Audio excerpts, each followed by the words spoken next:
Fala aí, galera, sejam bem-vindos ao canal, tá certo? Hoje vamos falar um pouco sobre cultura indígena, tá bom? Essa cultura que nem todo mundo conhece, apesar de se falar muito, tá bom? Então, vamos se reter aos povos indígenas brasileiros, tá bom? Então, povos indígenas do Brasil, né? Em pleno século XXI, que estamos hoje, né? A grande maioria dos povos brasileiros, né, eles ignoram a diversidade dos povos indígenas que vivem no país. Como se índio fosse a mesma coisa, o que não é, né? Igual como nossa sociedade, né, que existe culturas diferentes, formas de viver diferentes, né? A forma de viver, ela muda de região para região, de local para local.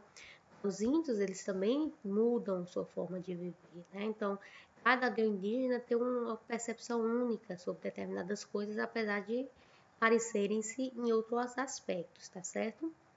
Então, estima-se também que com a chegada do europeu aqui no Brasil, que muitos desses povos, né, que se encontravam nos territórios brasileiros foram, vamos dizer, erradicados, né?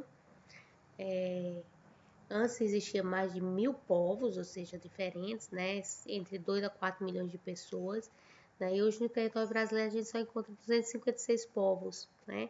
Falantes de mais ou menos 150 línguas diferentes, né? E aí os povos indígenas somam, segundo o censo do IBGE, né? Dados de 2010, tá certo? 896.917 pessoas. Destes, uma parte vive na área urbana, outra parte na área rural, tá bom?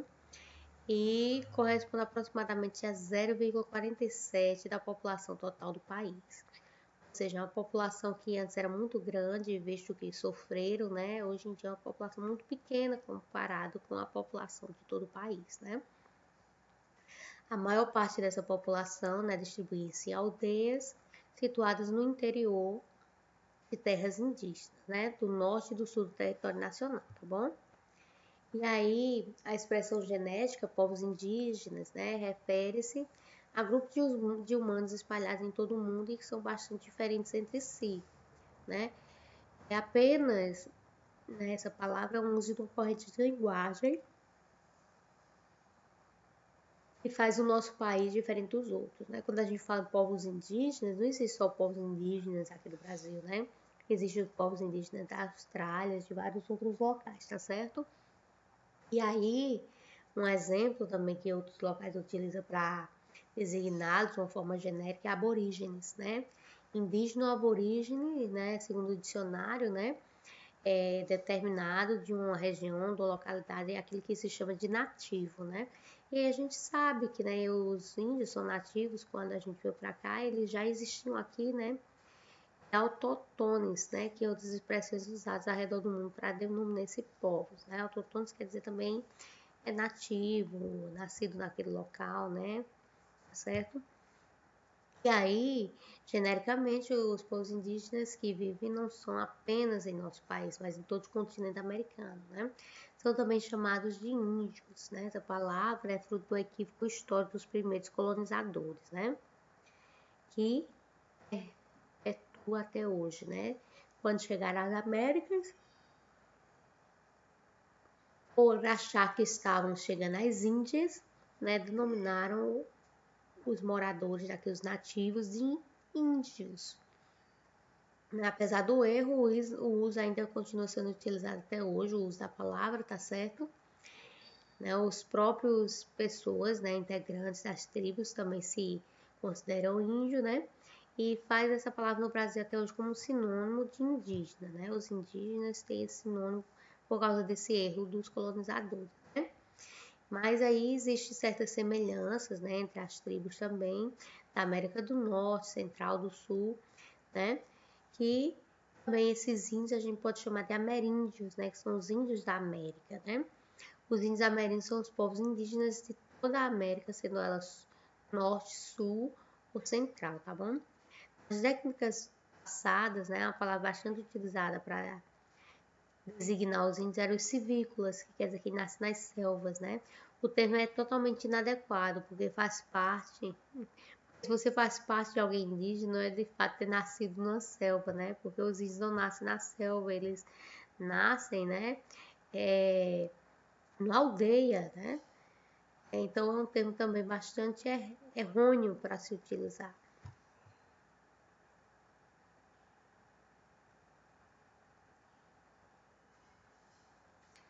E aí, né, a gente vive tirando um preço a esses erros, né, do passado, né? Mas a gente vai falar agora um pouquinho sobre os índios potiguaras, né, que é justamente esses índios que vivem aqui no Nordeste brasileiro, né? Você já imaginou se os portugueses nunca tivessem chegado ao Brasil, que seriam dessas, eu vou chamar de índios, apesar que eles se chamam dessa forma, apesar da gente já ver já do erro da palavra, né? Então, os índios potiguaras, a gente vai se basear um pouco nos índios aqui da Baía da Traição, Paraíba, tá bom? Eles são índios da Baía da Traição, que fica a 90 quilômetros de João Pessoa, no litoral norte da Paraíba, né? É possível experimentar um pouco desse cenário hipotético, né? Imaginário, né? Mais de 90% da área da cidade é situada em reservas indígenas, que dividem, tá certo, em 32 aldeias. Essas aldeias são pertencentes ao povos potiguara, né, que por sinal detém a maior parte da reserva do Brasil, com descendentes de índios dessa tribo, né? Na Baía da Traição, um município pacato, uma boa cidade pequena, né? Carrega, porém, essa cidade, né, ela carrega uma história pesada de lutas, guerras e mortes, né? Se hoje os moradores respiram paz e tranquilidade, seus ancestrais precisaram passar por bastantes conflitos para manter costume, principalmente as terras, né? Tá bom? E aí a palavra potiguara quer dizer comedor de camarão, né? Faz referência à alimentação da tribo, que vivia basicamente da pesca desse crustáceo no litoral paraibano, né? Porém, as mesmas lanças eram utilizadas para pescar peixes, né, e outras formas, né? Até foram utilizadas também para lutar contra os portugueses que pretendiam colonizar a costa paraibana, né? Dizem que a história, né, o contexto, né, que os lusos foram os primeiros a pisar nas terras da Paraíba, né? Franceses de ascendência escandinava e chegavam ao Brasil por volta de 1515, né? Promoveram uma relação de protocooperação com os indígenas, né? Tinha acesso aos recursos naturais dos potiguares e em troca dava vantagens reais, né? Como ferramentas, plantio, cavalos, né? Diferente do escambo promovido pelos portugueses na Bahia, né? Aqui, porque os portugueses faziam escambo, ou seja, pegavam grandes recursos naturais, dava espelho, coisas sem valor para os índios. Aqui não, aqui existia o que eles chamam de cooperação. Os franceses levavam matérias-primas, mas em troca eles davam algo que realmente funcionava para os índios, como ferramenta para plantio, cavalos, algo que tinha mais valor, né? Então, quem pensa que essas relações com os europeus sempre foram amigáveis está totalmente enganado, tá bom? Em 1585, né, após o Tratado de Tordesilhas, que designava a colonização brasileira aos portugueses, os gajos chegaram à costa paraibana armados até os dentes para destruir a cultura indígena junto com os apoiadores franceses, né? Inteiramente para se apossar da exploração da terra. Os gajos são esses barcos aqui portugueses, tá bom? E aí, com o apoio dos franceses, a derrota dos indígenas foi inevitável, né? No conflito, milhares de índios perderam suas vidas e a partir daí, muitos anos se passaram, a religião começou a ser povoada pelos europeus. Em seguida foi elevada aí o nome de freguesia, né? Ou seja, território português.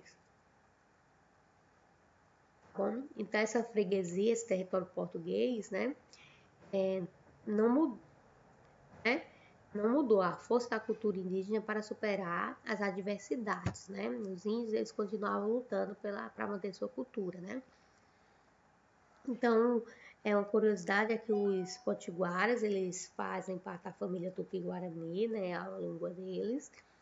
E como acontece com a maioria dos povos indígenas do Brasil, a maioria falam quase português, né, perdendo sua língua, tem que reaprender sua língua nativa. Por quê? Porque os portugueses forçaram isso aos índios, né, eles mudaram sua cultura para o catolicismo, né, a catequização dos índios pelos jesuítas, né, eles tiveram que aprender a língua do colonizador e assim eles perderam grande parte de sua cultura que eles tentam rebuscar agora, né?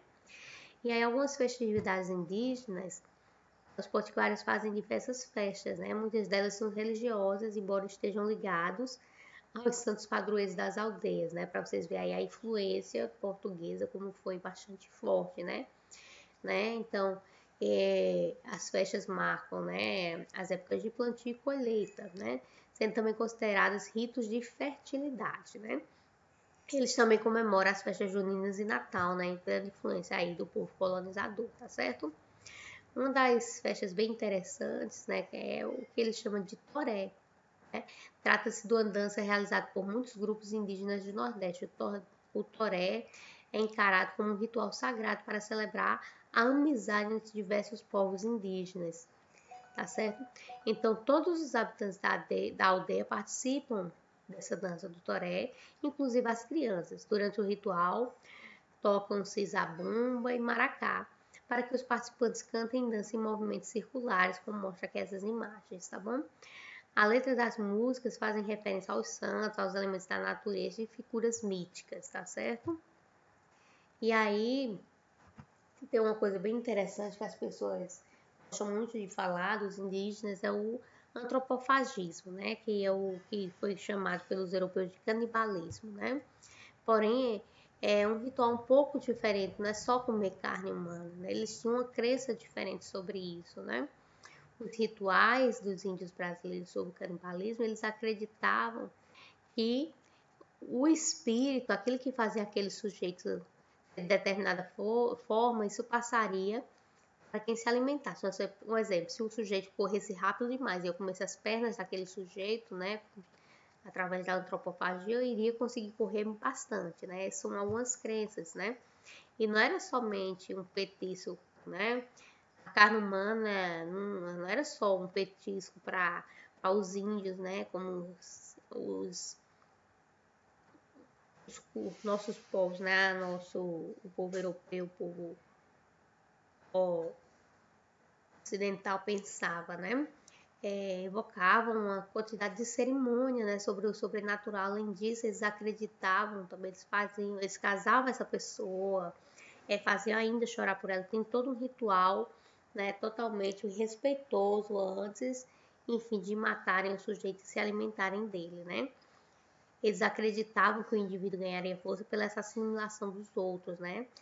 Os poderosos, os perigosos, eram guerreiros dos inimigos e assim também eles teriam que essa força desses guerreiros, né?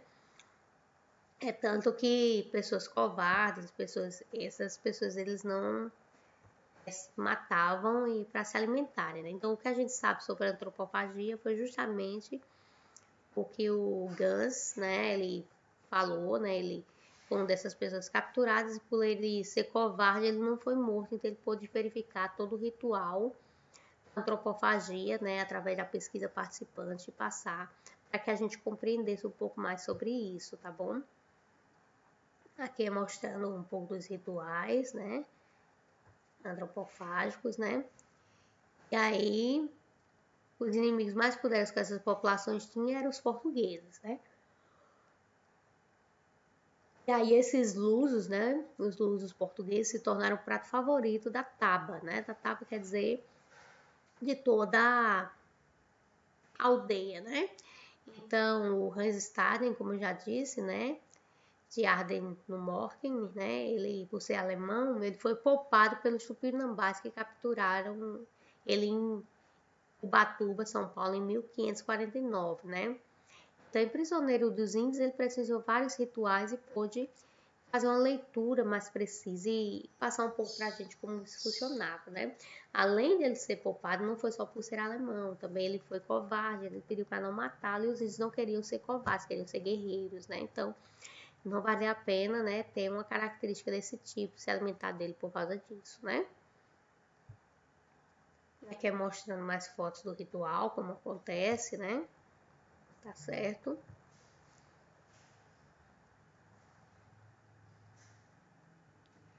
E aí, deixa eu ver se eu passei demais, não. E aí tem um filme que passa um pouco sobre esses rituais, uma visão diferente, né? Existia próprias tribos indígenas, né? Que também escravizavam outras tribos e também matavam, né? Como rituais, né? O sangue, né? O dermatamento também era... Existia o sacrifício de pessoas aos deuses, né? O filme apocalíptico, ele mostra um pouco... Né? Então aí a gente tem uma concepção de como aconteciam esses rituais, né? Um filme bastante interessante, esse filme apocalíptico, tá certo? Aí falamos um pouco, agora vamos falar um pouco sobre os deuses indígenas, né? Lembrando que tudo isso é se referir aos deuses, os deuses são representações da natureza, né? Então aqui são alguns principais deuses, né? Indígenas, Tupã, né? Que é o deus principal, né? Aquele deus criador, tá bom? É o mais poderoso dos deuses, era conhecido também como Deus Trovão. No entanto, ele não era visto como a imagem e semelhança do homem, como os deuses normalmente são, né? Sua forma era mais a chuva, o trovão, os relâmpagos. Aliás, o Tupã enviava mensagem de Nandaveru, Nanderruvuçu à terra através de tempestades, né? Os índios acreditavam e escutavam as potentes de cada trovão. Ao pensarmos em trovão, a imagem nos vem à cabeça um feixe de luz rasgado no céu. Tupã tinha o mesmo efeito para os índios. Era relacionado à luz e iluminação, por isso esse deus indígena brasileiro era chamado também Deus da Luz. Já a Jaci, né? Falando de deus indígena, era a filha de Tupã. Ela era considerada a guardiã da noite, né? A deusa da lua, né? Segundo a mitologia, Tupã criou Jaci para que o deus Sol, Guaraci, pudesse descansar e o mundo não cair nas trevas, né? Uma vez que à noite a lua ilumina, né? Então, como eles não tinham essa concepção também tanto de astronomia, né? Apesar que algumas populações já tinham como a Maia, mas eles acreditavam que a lua ela tinha esse poder também de iluminar, assim como o sol, né? Porém, à noite. Então, entretanto, ao acordar do seu merecido descanso, Guaraci se deparou com tamanha beleza e se apaixonou por Jaci. Mas como seu papel era iluminar a noite, já tinha terminado, ela foi a vez dela dormir, né? Para poder encontrá-la somente pela manhã. Então, Deus do céu decidiu dormir todas as noites e é assim que a história de amor entre a lua e a noite nasceu, né? Sempre a mitologia está nas sociedades, né, gente? E aqui já é o Guaraci, que você já sabe que é o Deus Sol, né? Tem o papel de proteger as tribos, ou seja, da natureza, com calor e iluminação, pois era conhecido também como um dos deuses indígenas brasileiros mais importantes, né? Lembrando, né, que...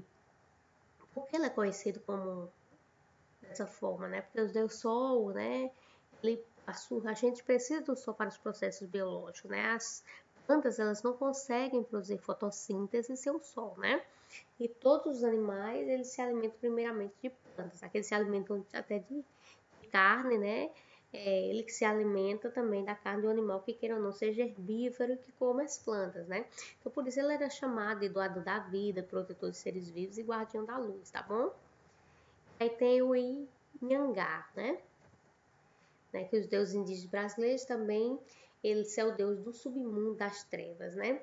Ele foi associado ao mal pelas religiões cristãs, tá certo? Porém, esse deus, ele não tem a ideia de mal, né? Na verdade, ele é protetor dos animais e perseguidor dos caçadores, né? Mas apenas daqueles que caçam sem escrúpulo, ou seja, aqueles que caçam para se alimentar por necessidade, esses não são né, perseguidos por esse deus, né? E Ansel era um espírito andarilho que podia tomar diversas formas, inclusive de animais, para confundir as pessoas, assim ajudando os animais a fugirem, né, com astúcia, né? Os índios caçadores diziam que ele era ardiloso e ajudou-os a escapar, né? Então, Sumé, né, esse deus indígena, que é chamado também de Pai Sumé, deus das leis, das regras, também conhecido como deus da agricultura e do saber. Foi ele que ensinou os índios a cultivar mandioca, os alimentos primários, né? Uns deuses que houve um momento de perdição nas tribos, no qual a tradição da esquecida foi substituída por intrigas e brigas entre os índios. Até que um dia, o pai Sumé desceu à terra e chegou pelos mares trazendo a ordem e compartilhamento da ancestralidade com sabedoria, tá bom? Então, esse grande deus indígena ensinou o segredo também das plantas, da agricultura aos índios, assim como o poder dos espíritos e deuses da natureza, né? Graças a ele, os índios aprenderam a linguagem das estrelas e a fabricação de canoas, né? O que é a linguagem das estrelas, gente? É justamente saber as estrelas, saber identificar, para saber onde é norte, onde é sul, você saber se localizar a partir das estrelas, né? Isso é bastante interessante. Tem o Anhum, tá certo? Ele utiliza essa melodia, essa harmonia, né? O deus da música, né? Os deuses indígenas brasileiros é o que visava as entidades sagradas, né? Chegando através do sacro taré. O que é o sacro taré, né? Um instrumento criado pelos deuses que emitia um som nunca escutado no mundo, né? Um instrumento musical diferente, né? Diz o mito, né? Que no início dos tempos as festas não eram celebradas com batuques e as pessoas não cantavam, pois não existia instrumentos nem a combinação mágica das notas musicais, né? O que é a combinação das notas musicais? É justamente o que a gente aprende, as melodias, as harmonias, as escalas mônicas, as escalas melódicas, né? Tá certo? E aí, porque se a gente não aprender isso, as notas, as músicas ficam dissonantes, né? Não ficam agradáveis ao ouvido. Então, até um dia que o neto de Tupã, o Anhum, desceu e veio passear as margens do rio Araguaia com sua noiva e notou um silêncio mortal ao entardecer. Isso deixou muito triste, né? Então, para trazer mais alegria, ele convocou deuses, semideuses e homens para criar música, né? Por isso que ele é considerado o deus da música. Tem a Celce, né? É considerada as estrelas mais brilhantes da constelação das Pleiades, né? As Pleiades são aquelas constelações que aparecem à noite que formam tipo um triângulo, né? Ela se localiza bem no sul, né? Então, essa deusa é a deusa da lavoura, das moradias, né? Ela é vista pelos colonizadores católicos como a Virgem Maria dos índios, né? A similaridade da história do seu nascimento com o do filho Chupari, né? Espírito que guia o guardião, né? Tá certo? E aí dizem que Celce, né, engravidou com o meu fruto de Cucurapurumã, né? Uma ave que simboliza a dualidade entre o bem e o mal. Então, ao morder essa fruta, seu sumo escorreu pelos seus seios, engravidando-a, né? Engravidando essa deusa da lavoura, né? E aí, existe um tema bastante interessante hoje também, que a gente não pode deixar de não falar, que seria a demarcação das terras indígenas, né? E voltando um pouco ao conteúdo passado, né? Então, é justamente comparado à Virgem Maria com essa questão. A Virgem Maria ela não foi fecundada, né? Então, a Celso também não, né? Tá bom? E aí, como que ocorre a demarcação das terras indígenas, né? Os potiguares sempre foram considerados grandes guerreiros, né? E não perderam esse traço, apesar de ter assimilado muitos elementos da cultura do homem branco. Isso ficou comprovado recentemente no caso, né, de Monte Mor, né, religião localizada no litoral do norte da Paraíba, né? Mas eles não queiram não perder esse traço de lutadores, né? Como assim ficou? O que é o Monte Mor, né? Então, os indígenas de Monte Mor lutaram pela demarcação de suas terras, né? Monte Mor é um local, tá certo? Então, após mais de 10 anos de conflito com fazendeiros e plantadores de cana-de-açúcar e usineiros, e com muita mobilização junto aos órgãos públicos, a imprensa e as organizações não governamentais, em 2017, os potiguares se saíram vitoriosos, né? O governo federal assegurou-lhes, tá certo? 7.487 hectares de terra na região, tá certo? Eles conseguiram, queira ou não, que suas terras não fossem tomadas por esses, né, plantadores de açúcar e usineiros, tá certo? E aí a demarcação da terra indígena tem por objetivo garantir o direito indígena à terra, né? Ela deve estabelecer a real extensão da posse indígena, assegurando a proteção dos limites, né, demarcados, impedindo assim a ocupação de outros, de terceiros, tá certo? E ocorre bastante, porque por ser uma terra bastante, não foi mexida, que é intocada, ela é bastante rica, né? A gente vê ali no Amazonas o pessoal invadindo a terra indígenas, né? A terra Raposa Sol, justamente para minerar, para pegar metais preciosos, né? O que destrói, de certa forma, a terra, né? Porque você trabalha com minerais pesados, né? Então, de acordo com a FUNAI, Fundação Nacional do Índio, o país tem atualmente 672 terras indígenas, 115 delas em estudos, ou seja, ainda não foram demarcadas, né? Bem, e que vir, né, a ser demarcada, tá bom? E aí, desde a aprovação do Estatuto do Índio, em 1973, esse reconhecimento formal passou a obedecer o procedimento administrativo previsto no artigo 19 da Lei 6.001 de 73, tá certo? De 1973, o ano 1973, tá certo? O procedimento que estipula as etapas ao longo do processo de demarcação é regulamentado por um decreto-chefe do Poder Executivo. E no decorrer de anos, esse decreto também vem sofrendo, né? Vem sofrendo seguidas modificações, tá certo? Outra modificação importante ocorreu no decreto 1775 em 1996, tá certo? E para finalizarmos, aqui é mostrando um pouco da distribuição das terras indígenas regularizadas por região administrativa, né? A gente vê que ainda a maior parte das terras indígenas está no norte, né? Depois seguida do centro-oeste, nordeste, sul, para depois sudeste, né? Tá certo? Então, hoje nós ficamos por aqui. Não se esqueçam de se inscrever no canal e até mais.